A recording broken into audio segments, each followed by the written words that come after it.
At para sa ating mga balita, Zelensky hindi na natutuwa kay Donald Trump at pinakamalakas na nuclear weapon ng Russia, palpak. Pero bago natin umpisahan ang ating mga balita, mangyari po lamang na i-like ang video ito para sa patuloy na paghahatid natin ng ating mga updates mula sa loob at labas ng bansa.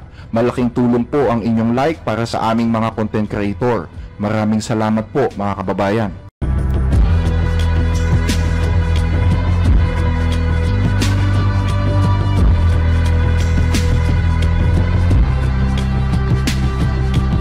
Isang emergency summit ng mga bansa sa Europa ang gaganapin bukas sa Paris, France upang pag-usapan ang seguridad ng buong kontinente. Yan ay matapos ng magdesisyon si US President Donald Trump na tapusin na ang digmaan sa Ukraine. Nakatakdang magpulong ilang araw mula ngayon sa Saudi Arabia ang mga delegado ng US sa pangunguna ni US Security Advisor Michael Waltz at US Secretary of State Marco Rubio kasama ng mga kinatawan mula sa bansang Russia. Layunin ng pagpupulong na isulong ang pagtatapos ng digmaan sa pagitan ng bansang Ukraine at Russia. Ngunit kapansin-pansin na hindi kasali sa usapang ito ang mismong Pangulo ng Ukraine na si Volodymyr Zelensky.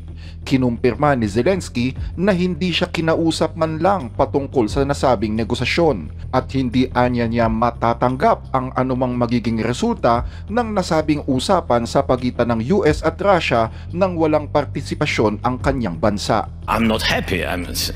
Yes, but I think that more dangerous if first meeting will be with Putin and then with Ukraine. And there are things I shared with the President Trump that first of all we have to see common view. I think to my mind they are preparing atmosphere for their dialogue. For their dialogue, which will be? For the dialogue between Trump and Putin. And I think this is, it's up to them, but they can discuss everything they want, but not about Ukraine without us. And that's why especially in this case, I think it's a little bit dangerous. Ang mga sinabing ito ni Zelensky ang pinanghahawakan ngayon ng mga bansa sa Europa kung bakit nagpatawag ang mga miyembro ng European Union ng isang emergency pagpupulong sa Paris upang pag-usapan ang nanganganib na kalagayan ng kanilang kontinente. Hindi naman nagpatinag si Trump sa mga usapang ginaganap sa Europa at sinabi pang itutuloy niya ang personal na pakikipagpulong kay Russian President Vladimir Putin. Sa isang panayam na ginawa kay Donald Trump habang dumadalo sa racetrack sa Daytona 500, nagpahiwatig ang Pangulo na hindi siya naaapektuhan ng mga bagay na pinangangambahan ngayon ng mga bansa sa Europa. I think it's fantastic. It's great for the country. Our country is doing well again and we have spirit all over the world. There's spirit again. We brought it back. And it's been less than 4 weeks, so you'll see what we do in a little period of time. It's going to only get better, but this is very exciting. Yan ang pahayag ng Pangulo habang inilalahad ang kanyang mga naging achievements sa loob lamang ng ilang linggo ng kanyang ikalawang termino bilang Pangulo ng Amerika. Kapansin-pansin na hindi ito nagbigay ng anumang pahayag patungkol sa gaganaping negosasyon. Sa loob ng 3 taong digmaan sa Ukraine, ang bansang Russia ay naharap sa direktang komprontasyon sa mga Western powers, isang koalisyon na binubuo ng mga bansa sa Europa at ng Amerika. Ngunit ngayon, tila bigla na lamang naging malabo ang mga dating alyansa sa paningin ng mundo. Ito ang sinabi ni Volodymyr Zelensky nang makipagkita siya kay US Secretary of State Marco Rubio at kay Vice President J.D. Vance ilang araw na ang nakakalipas. Malaki ang pangamba ni Zelensky dahil ang Amerika ay mag-isang gumagawa ngayon ng mga peace deal sa Russia nang hindi kasali ang bansang Ukraine. Ipinagdiinan ni Zelensky na hindi pwedeng mawala ng bahagi ang kanyang bansa sa anumang usapan na may kinalaman sa kanilang kinabukasan. I will never accept any decisions between the United States and Russia about Ukraine. There is no any leader in the world who can really make a deal with Putin without us, about us. Ang ideya ng pagbuo ng relasyon sa pagitan ni Putin at Trump ang gumugulo ngayon sa maraming bansa. Kabilang dito ang mga bansa sa Europa na nagtakda ng isang emergency meeting sa Paris upang pag-usapan ang tila napakabilis na pagbabagong nagaganap sa mundo. Sa unahan ng pagpupulong na ito, naroon sina Prime Minister Keir Starmer ng Britanya at Pangulong Emmanuel Macron ng France, dalawang bansa na itinuturing na pinakamalakas na kaalyado ng Amerika sa Europa. Pero ngayon, tila nagpapahiwatig na ng pagkilos laban sa dating kaalyado nito at pilit na iginigiit na kailangang isali ang Ukraine sa gaganaping peace talk ng Russia at ng Estados Unidos. We all desperately want the war to end. I think it's clear for that to be a durable peace, Ukraine has to be at the table, has to be part of that agreement. We believe Ukraine is on an irreversible path to NATO membership. Isang pahayag na mariing tinututulan naman ng Estados Unidos at sinasabing hindi maaaring maging membro ng NATO ang bansang Ukraine. Dapat din umanong paglaanan ng mga bansa sa Europa ang gastusin sa depensa habang unti-unting inilalayo ng Amerika ang sarili nito sa European continent. Isang bagay na para sa marami ay nagpapahiwatig ng nakakabahalang hinaharap. Habang pinag-iisipan pa ng Europa ang mga hakbang na gagawin nila sa hinaharap, dumating naman si Secretary Marco Rubio sa Middle East at kasalukuyang nasa Israel ngayon. Matapos sa Israel, tutulak ang kalihim papuntang Saudi Arabia upang simulan ang pakikipagnegosasyon sa bansang Russia, isang diplomatikong hakbang na nagdudulot ng pagkakabahabahagi sa isang magulong rehiyon. Sa ibang balita, pinakamalakas na nuclear weapon ng Russia, palpak. Absolute failure. Yan ang bansag ngayon sa itinuturing sanang pinakamalakas na nuclear system ng Russia dahil yan sa kabiguan nitong mag-launch ng isang matagumpay na serye ng eksperimento. Ito rin ang itinuturing na dahilan kung bakit pinatalsik ni Russian President Vladimir Putin ang kanyang kaibigan bilang pinuno ng Space Agency. Ayon sa mga ulat, nababahala ngayon ang pamunuan ng Kremlin dahil hindi na nito magagawa pang takutin ang mga Western countries gamit ang ipinagmamalaking nuclear weapon na Satan II na ayon din sa ulat ay opisyal na isinama na sa serbisyo. Dahil dito, sinasabing pinatalsik ni Putin noong isang linggo ang 68 taong gulang na kaibigan at dating deputy chief na si Yuri Borisov bilang pinuno ng Roscosmos, ang ahensyang may hawak sa mga space project ng Russia. Sinasabing hindi na muli pang binigyan ng trabaho si Borisov. Dagdag pa rito, nahaharap ngayon ang dating head ng Roscosmos sa patong-patong na kaso ng pagwawaldas ng pondo. Ayon sa isang source na may ugnayan sa mga kawani ng security service sa Russia, pinatalsik si Borisov dahil sa kakulangan ng development sa Satan II, isang nuclear project na mas kilala ng mga Russian sa pangalang Sarmat.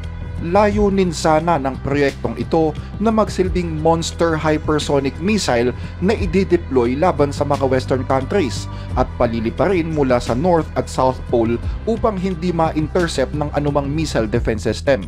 Ayon kay Putin, ang mapaminsala daw na 208-ton intercontinental missile ay may bilis na 15,880 meter per hour at kasing laki ng isang 14 na palapag na tower block at hindi kailanman mapipigilan ang bilis nito. Kaya gayon na lamang ang galit ni Putin nang malamang hindi ito pwedeng i-reproduce at i-deploy bilang kapalit sana ng lipas ng Voyevoda missile or Satan I. Ayon sa mga ulat, ang mga issue sa operasyon ng Sarmat missile ay hindi pa rin naaayos. Wala pang tamang electronic component base para sa mass production nito at hindi pa rin kumpleto ang serye ng mga eksperimento. Bukod dito, marami pang issue na tinataglay ang Satan II.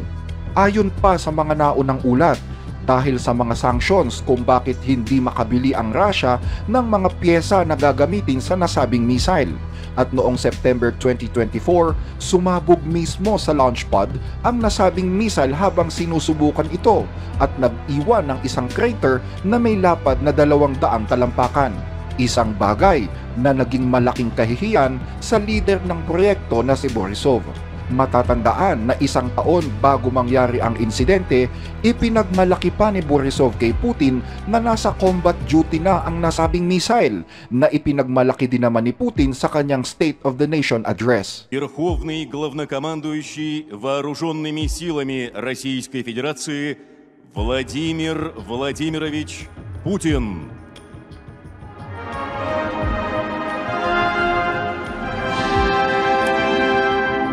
С учетом новых вызовов и, конечно, бесценного опыта проведения специальной военной операции, продолжим всесторонне совершенствовать вооруженные силы. Важнейшая задача здесь – развитие ядерной триады, которая является ключевой гарантией военной безопасности России и глобальной стабильности. Уже около половины частей и соединений РВСН оснащены новейшими комплексами ЯРС. Проводится перевооружение войск на современные ракетные системы с гиперзвуковой боевой частью «Авангард». В ближайшее время на боевое дежурство заступят первые пусковые установки комплекса «Сармат» с новой тяжелой ракетой. В строгом соответствии с планами пополняются арсеналы авиационной и морской составляющих стратегических ядерных сил. Sinasabing inilihim sa publiko ang development ng Sarmat missile, pero nagsimulang lumabas ito sa media dahil na rin sa mga nabigong eksperimento nito. Matatandaan na tinanggal din sa pwesto noong 2022 si Roscosmos Chief Dmitry Rogozin dahil sa kanyang kapalpakan sa nasabing proyekto. Matapos mapatalsik sa pwesto, dinala si Rogozin sa frontline ng digmaan kung saan nasugatan ito ng malubha bago payagang bumalik sa bansa at naging senador kalaunan. Ayon sa isang source sa Telegram, maaari din umanong payagang makabalik sa serbisyo si Borisov dahil na rin sa proyektong Oreshnik missile na ipinagmamayabang ni Putin noong isang taon. Isang missile na hindi naman kargado ng mga warheads. Kalaunan, kapansin-pansin na hindi na muli pang ginamit ang Oreshnik dahil hinihinala ng iba na hindi pa sapat ito para sa deployment. Ayon sa ulat, ang Oreshnik missile ay isang bagong missile daw ng Russia, pero napag-alaman na ito pala ay pinagtagpi-tagping version lang ng Soviet-era Intermediate Range Missile System na Pioneer, na kilala sa NATO bilang SS-20, isang lumang intermediate range missile. Ayon pa sa source, nagkaroon ng kabiguang magtagumpay si Borisov sa pagdevelop ng isa pang proyekto, ang tinatawag na Near Space Project, kabilang na ang paglulunsad ng maliliit na satellite para sa Earth observation at communication ng Russia. Maaari umanong masangkot si Borisov sa mga kasong may kinalaman sa pagnanakaw ng defense funds mula noong 2012 at 2014 nang siya ay nagsisilbing Deputy Defense Minister pa.